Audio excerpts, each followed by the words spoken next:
toppee wallahi yaram daw na wallahi yaram daw na j'ai les larmes aux yeux parce que c'est une consacration aujourd'hui c'est un jour de fête pour la démocratie mais surtout c'est un jour historique pour le président Ousmane Sonko qui s'est tant battu pour exercer ce droit de vote pour exercer ce droit en tant que citoyen il est bi ñu àndal ndaxte xeex la xeex bu sori la jóge xeex bu metti la ñu jóge que président Ousmane Sonko tey mu war a ñëw mën a voter koo xamante ne ci benn at génnee nañ ko ñaari yoon ci fichier électoral bi ñu di ko yow doo voter waaw ñaari yoon ñu ni ko doo voter ñaari yoon ñu génne ko ci fichier électoral ñaari yoon justice jox ko dëgg ñaari yoon état du Sénégal mu ne du ci dal tey jàmbeeg pexeem yàlla ak dogalam yàlla dogal na président Ousmane Sonko mi ngi noonu di ñëw di voter ji di natt votel doomu ndeyam ki nga xamante ne moom mooy son homme de confiance mu di le président Bassirou Diomaye Diakhar Faye c'est le triomphe même du projet Pastef les Patriotes aujourd'hui tey ku nekk fi nga toog war nga mën a am contentement tey ku nekk fi nga toog nit ñi war ngeen mën a gën a fier ngeen génn ngeen dem voter ji ndax président Ousmane Sonko a tant sacrifié les patriotes ont tant sacrifié les Sénégalais les simples populations les populations ont tant sacrifié. Mon devoir citoyen, vous voyez, c'est le président.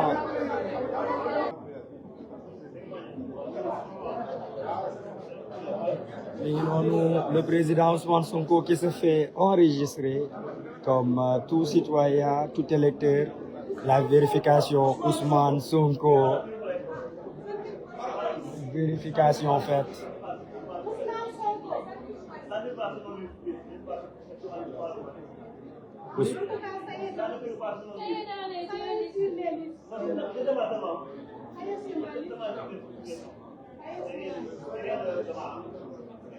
Le président Ousmane Sonko qui est dans la liste électorale. C'est une autre consécration aujourd'hui, vérification faite, il est dans la liste.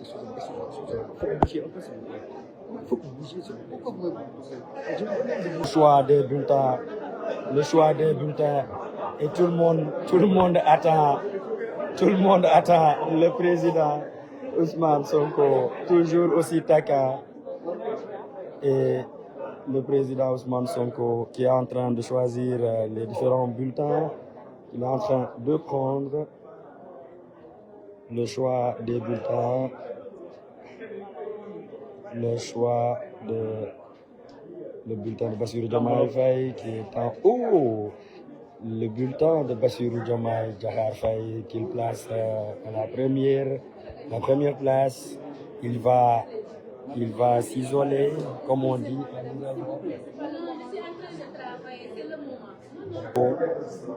Le président Ousmane Sonko qui place son bulletin, l'enveloppe, il place la c'est bon à l'intérieur. Le président Ousmane Sonko a voté. Le président Ousmane Sonko a voté. Il reste à tromper. Il signe. Il signe à voter. Il reste l'encre.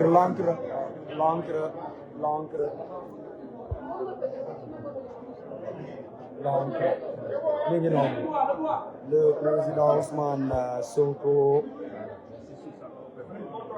le président Ousmane Sonko, qui remercie le gouvernement, il a voté.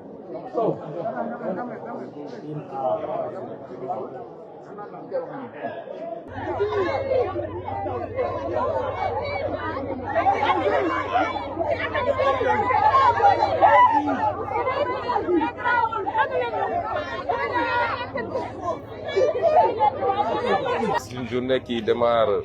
avec ce constat triste, mais qui va se terminer dans la joie, parce que je suis convaincu qu'à l'issue de cette journée, Inch'Allah, notre candidat, Bassirou Diomaye Faye, sera largement élu, et dès le premier tour. Et cela est d'autant plus évident à nos yeux que nous observons une forte affluence des Sénégalais, de la diaspora et de l'intérieur du pays. Je crois qu'on n'a jamais vu une telle affluence dès les premières heures du scrutin. Et nous savons que cette affluence-là est due particulièrement à notre candidature. Et cette affluence est particulièrement jeune aujourd'hui. Ils avaient chantonné partout que ces jeunes ne voteraient pas. Et nous nous rendons compte qu'ils sont massivement venus dans les bureaux de vote dès 6h du matin, 7h du matin. Cette affluence est également générale, les femmes, les personnes âgées. Et nous sommes convaincus qu'à l'issue de cette journée, la victoire sera éclatante. Et que ce soir, Inch'Allah, à 21h, nous aurons les premières tendances qui montreront que le candidat Bassirou Diomaye Faye passe à plus de 50%, à largement plus de 50% du suffrage. Vous avez certainement eu des échos au niveau national. Qu'est-ce qu'on peut retenir? Pour le moment, on ne nous a pas encore signalé d'incident. En tout cas, pas d'incident majeur. Nous souhaitons que cette journée se déroule de cette manière-là jusqu'à la fin, qu'il n'y ait pas d'incident, que les Sénégalais sortent voter massivement. Ils vont le faire parce qu'ils comprennent les enjeux. Contrairement à ce que les politiciens de l'autre bord croient, les Sénégalais comprennent les enjeux. Et l'enjeu d'aujourd'hui, c'est de montrer que le mensonge, la roublardise, l'argent sale ne l'emporteront jamais sur la vertu et la vérité. Et les Sénégalais démontreront que les vertus dont on s'est paré depuis longtemps, en Wolof on parle là de Djom, de Fulla, de Faïda, de Coléré, que toutes ces vertus-là sont encore présentes au Sénégal et que les Sénégalais sauront faire la part des choses. Et que aucun lobby étranger également ne choisira un président de la République. Et c'est pourquoi nous allons lancer encore une fois cet appel-là pour demander aux Sénégalais de continuer à sortir massivement. Nous souhaitons que le taux de participation de cette année soit un taux de participation record depuis l'indépendance jusqu'à aujourd'hui, qu'on puisse dépasser les 70 ou 75% de taux de participation. Ce sera indicatif pour la légitimité du président que nous allons choisir, c'est-à-dire le président Bassirou Diomaye Faye. Nous lançons cet appel-là, mais nous lançons également un appel à la vigilance, particulièrement des jeunes qui continuent d'organiser les rondes et les brigades de surveillance et de sécurisation des élections. On a vu ce qui s'est passé hier à Ziguinchor. On a vu en tout cas une vidéo circuler qui faisait état de Bissau-Guinéens qui auraient été transportés par des acteurs politiques locaux pour venir voter au Sénégal. Nous avons toujours dit aux jeunes que c'est à vous de prendre votre destin en main et de sécuriser ces élections en organisant des brigades de surveillance et en refusant qu'un étranger, et par étranger je ne parle pas de gens qui sont établis au Sénégal depuis longtemps, qui ont leur nationalité en bonne et due forme, mais je dis de gens qui ne sont pas d'ici, qui sont transportés par des cars, qui traversent les frontières gambiennes, sénégalaises, bissau-guinéennes ou mauritaniennes pour venir voter au Sénégal. Il faut que les jeunes prennent leurs responsabilités pour l'empêcher par tout moyen possible. Parce que c'est une élection du Sénégal, par les Sénégalais et pour les Sénégalais. Et je lancerai également un dernier appel au calme, à la sérénité. En tout cas, nous n'avons aucun intérêt à ce que ces élections soient perturbées parce que nous allons les gagner s'il plaît à Dieu. Je dois lancer un appel pour éviter de répondre aux provocations. Nous savons que dans certaines zones, particulièrement dans le Baol, dans le département de Mbaké, le plan c'est de créer des provocations pour qu'il y ait des rixes, pour qu'il y ait des affrontements et que les autorités en tirent des conséquences pour demander la suspension du vote. Nous demandons à tout le monde de garder son calme, sa sérénité et nous lançons un dernier appel au ministre de l'Intérieur pour qu'il sécurise les Sénégalais qui doivent venir voter. Ça ne doit pas être l'affaire des jeunes, en principe, mais si l'État est défaillant, les citoyens prendront leurs responsabilités pour sécuriser leur vote. Et nous lançons un appel au ministre de l'Intérieur que toutes les dispositions soient prises pour éviter que ça et là, des nervis soient recrutés pour venir perturber le déroulement du vote. Wolof ginnaaw bi nga voté mun nañu lan lañ mun a jàpp ci situation bi ak lépp loo xamante ne ci wàllu appel. waaw njëkk a wax ni tey voté nañu. mën na bett Sénégalais yu bëri parce que ay weeri weer amul lu ñu deful pour tere ma mun a nekk candidat wala mu mun a voté. commencé na fii si Coor bi ñu ñëwee fii gagné suñu procès mu dellu Ndakaaru ñu gagné waat suñu procès waaye malgré tout administration bañ na. ci ndigalu ñi yor nguur gi ne du ma jox samay fiche de parrainage du ma pay ma nekk candidat tey dara changé wul ci diggante boobu mais ñoom ñi ma génne woon ci liste bi ñoo jékki-jékki delluwaat ma ci liste bi li nag su ma ko waxee waxuma ko pour joytu ndax ku ñu xam-xam ni ñun duñu joytu li war am waroon am loolu la yàlla dogal te bu ñu teree benn Ousmane Sonko nekk candidat li ñu xamul woon mooy Ousmane Sonko du benn ay junni Ousmane Sonko la te Bassirou Diomaye Faye benn la ci Ousmane Sonko yooyu tey Ousmane Sonko nekk na candidat te dinañu gagné élection bu soobee yàlla waxuma ko pour joytu waaye lenn la ci suñu programme lu war a tax rek Sénégalais yi gën voté massivement mooy injustice bi am ci réew mi jaay doole jël doole nguur war koo jëfandikoo pour jàppale Sénégalais yi seen dund gën a baax mais nga jël ko yëpp nag muy alkaati yi muy justice bi muy administration bi lépp nga jël ko jëmale ko ci benn nit rek parce que nee nga kii il faut ma faaga ko wala il faut ma tere ko nekk candidat loolu waratul am Sénégal moo tax rien que pour loolu Sénégal dañu war a génn massivement ñu defaraat suñu réew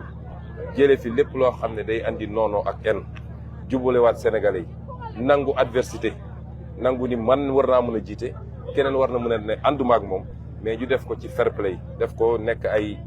gentleman comme ni ko gars yi di waxee lu am solo la. élection bi enjeu bi dafa rëy moomaat suñu bopp la ci suñu wàllu koom-koom d'abord delloo si justice ci wàllu économie delloo si justice ci wàllu social ba séddale bi tam jaar yoon mais moomaat suñu bopp li ñuy wax souveraineté loolu mooy solo élection bi moo tax ma doon wax ni mooy élection bu gën a am solo bi ñuy Sénégal ba léegi moo gën a am solo sax indépendance man gëm naa ni suñu véritable indépendance tey jii lay door bu soobee yàlla moo tax ñuy wax sénégalais yëpp dañu génn massivement bëgg nañ taux de participation bi weesu juróom-ñett fukk ci téeméer loolu mooy li ñuy ñaan te li ñu gisagum balaa may ñëw xool naa image yu bëri bi mooy suñu 5e élection waaye mosuma gis à 10 heures du matin farlu bu mel nii ci bureau de vote yi muy fii muy diaspora bi kon am nañu yaakaar ni Sénégalais yi xam nañu enjeu bi te dinañ gën massivement voter te élection bi du am 2e tour gëm naa ni tey dinañ ko gagné au premier tour incha allah te gëm naa ni yàlla bëgg na Sénégal tam Sénégal yi dinañ wane ni dem dajale alal goo xam ne lewul daganul wala nga dem ay waa bitim réew ngemb la wala nga yaakaar ni ci caaxaan ak ci naxaate mën nga jël réew dinañ wane ni loolu Sénégalais li ñu doon woote suñu maam yi doon ko woote ñu xam ñu ci dëggu ci jom ci fulla ci ngor ci doylu Sénégalais dinañ ko jëmmalaat tey en votant massivement pour le candidat Bassirou Diomaye Faye kon di lancer aussi un appel ministre de l'intérieur am nañ jot bu rafet ci moom Sénégal yëpp am nañ ko jàpp nañ ne xam nañu moom tam xam na enjeu yi te bëggul jóge fii ñu koy woy bu ñaaw waaye ñu koy gën a soññ rek lu mu doon def rek na ko yokk parce que am na ñoo xam ne xam nañu ñoom dañuy perte élection seen pexe yëpp mooy nu ñuy def ba perturber ko loolu tam ñu ciy dellu lancer appel ministre de l'intérieur mu renforcer kaaraange électeurs yi Sénégal yëpp mën a génn voter ci seen teyu bakkan ñibbi seen kër tranquillement ngoon ñi dépouiller ñu xam tendance yi teel a leer ñu xam ni victoire bi fii la féete di continuer lancer aussi un appel à toutes les populations mais particulièrement ndaw ñi parce que ndaw ñi xam nañ li xew waaye ñoom ñoo mën a gën a sécuriser vote lañ leen doon wax rek bu ñu nangu ñuy jëlee ay nit feneen ñoo xam ne bokkuñu ci réew mi gis nañ liñ fi xew démb Ziguinchor te ñu ngi koy signaler feneen ak feneen booru Mauritanie ak peut-être frontière gambienne bi dégg nañ li xew démb fële Nord Fogny ay bus yu doon jógee Gambie di ñëw loolu it na ci jeunes yi jël seen farlu seen matuwaay ñoom ñoo mën a sécuriser vote bi seen avenir moom la ñuy jouer tey nañu xool fu nekk nit ñi xamante nañu fii ma nekk nii fii laa yaroo ñun xamante nañu bu ñu bëggee importer nit yu jógee beneen réew ñëw jeunes yi nañ jël seen responsabilité ba ñoom du ñu voté ku fi ñëw it ak ay mallette d'argent am taxaw ci buntu bureau de vote yi naan day jënd ay nit na jeunes yi digaaleeg moom parce que loolu loi moo ko njëkk a interdire jàpp naa loolu yëpp bu ñu ko dajalee tey ci ngoon bu soobee yàlla Sénégal dina am un nouveau président di président bu jub président bu compétent président bu xarañ waaye dina am une nouvelle équipe parce que jiitaluñu nit rek def ko ab yonent waaye dañoo am projet boobu moo tax bu ñu gàllankooree Massamba ma dem ba mun koo continuer te loolu la ñu yéene Sénégal te xam naa ne Sénégal yéene nañ ko seen bopp kon ñu ngi leen di gërëm di leen sant. gis nañ Ziguinchor démb ay Bissau ñu bëgg a dugg xale yi ñu leen fi doole dugg doo leen voté ba pare dàq leen gis nañ ci itam ay yeneen image yu jógee Fouta ñaar ñi ay Mauritanie la ñu jógee ak affaire yooyu noonu jamono yi nag mën nañ wax ni président Ousmane Sonko dànkaafu na ñi yor organisation élection yi président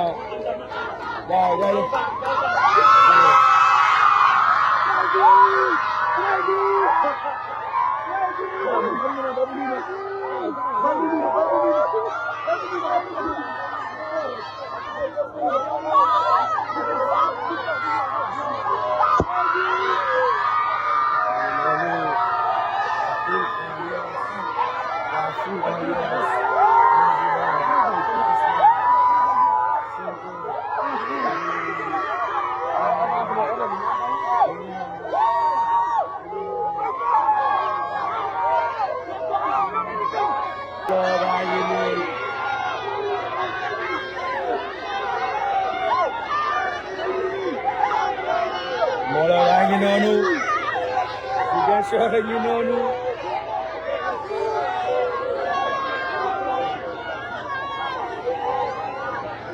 et noonu président Ousmane Sonko daanaka voté na ba pare mi ngi noonu askan bi génn na di gunge président Ousmane Sonko askan bi génn na di gunge président Ousmane Sonko mi ngi voté na léegi ba pare ginnaaw bi Guy Marius Sagna voté na ba pare waaye message bi bu leer la mi ngi alerté ci importation de votants yi mi ngi alerté ci fraude yi nata am waaye mi ngi appelé itam le ministre de l'intérieur à la responsabilité mi ngi woote jàmm ci élection yi xool ndax askan bi dañ ko toppee ni borom Ziguinchor borom Sénégal borom la tanière du lion de cité Keur Gorgui borom Ndakaaru le molla de cité Keur Gorgui le président Ousmane Sonko di imam di président di maire président Ousmane Sonko Ziguinchor a ngi nii Ziguinchor delloo ko njukkal ci ku dem voté ji ba ñëw rek dëkk bi mel ni fii ku di góor war nga yeewu di sant président Ousmane Sonko ku faral ak moom waroo def fii politique fii nii jamono yii nii Ziguinchor la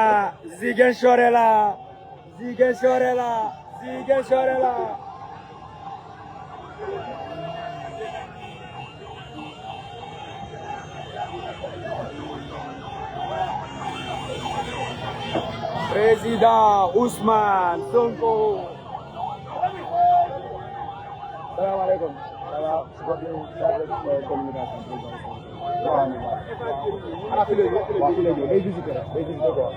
Day visiter kan la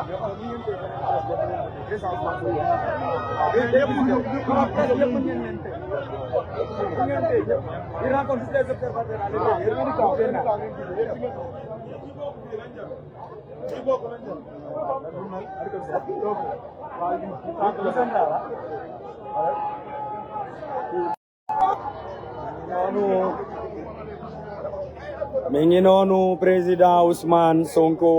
di ñëw fi nga xamante ni moo di centre de vote